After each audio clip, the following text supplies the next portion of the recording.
আসসালামু আলাইকুম ভিউয়ার্স, আশা করি সকলে ভালো আছেন। তো আজকে আমি আপনাদেরকে আমাদের এলাকা দেখাবো। প্রথমে আমি আমাদের মসজিদখানা দেখাবো। মসজিদটা যদিও জীর্ণশীর্ণ কিন্তু খুবই মায়াবী লাগে। এত মায়াবী লাগে যা ভাষায় প্রকাশ করার মতো না। ফজরের সময় যেন এর উজ্জ্বলতা আরও বেশি বেড়ে যায়।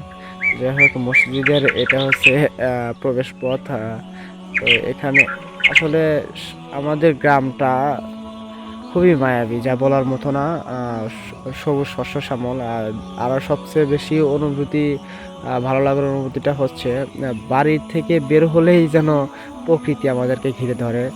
সবুজ গাছপালা আছে, তারপরে দেখেন সোনালি ধান, ফসল। আসলে এগুলো কীরকম মনোমুগ্ধকর, যা যারা গ্রামে থাকেন তারাই হয়তো ভালোভাবে বুঝতে পারবেন।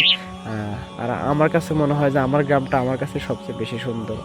এত সুন্দর যে দূরে কোথাও গেলেও এই মায়াবী গ্রামের কথা বারবার মনে হয়। বারবার এই গ্রামটা যেন আমাকে বারবার টানে গ্রামের দিকে। তো আসলে গ্রাম নিয়ে কী বলবো, আল্লাহ তাআলার এত সুন্দর একটা মহান সৃষ্টি, এবং এর পিছনে কত ভালোবাসা লুকিয়ে থাকে। একমাত্র আমরা যারা গ্রামের ছেলেরা আছি কিংবা গ্রামের মানুষজন আছি তারাই হয়তো ভালো বলতে পারবো।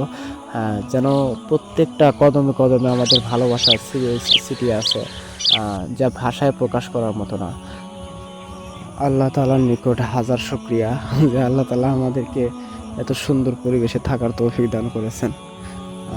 তো সর্বশেষ বলবো, আমার গ্রাম আমার কাছে সেরা।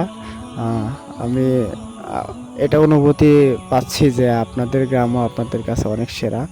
এক কথায় আল্লাহ তাআলার সৃষ্টি সব কিছুই যেন একা সুন্দর সমাহার, এত সুন্দর যে আল্লাহ ছাড়া কারো পক্ষে এরকম সাজানো সম্ভব না।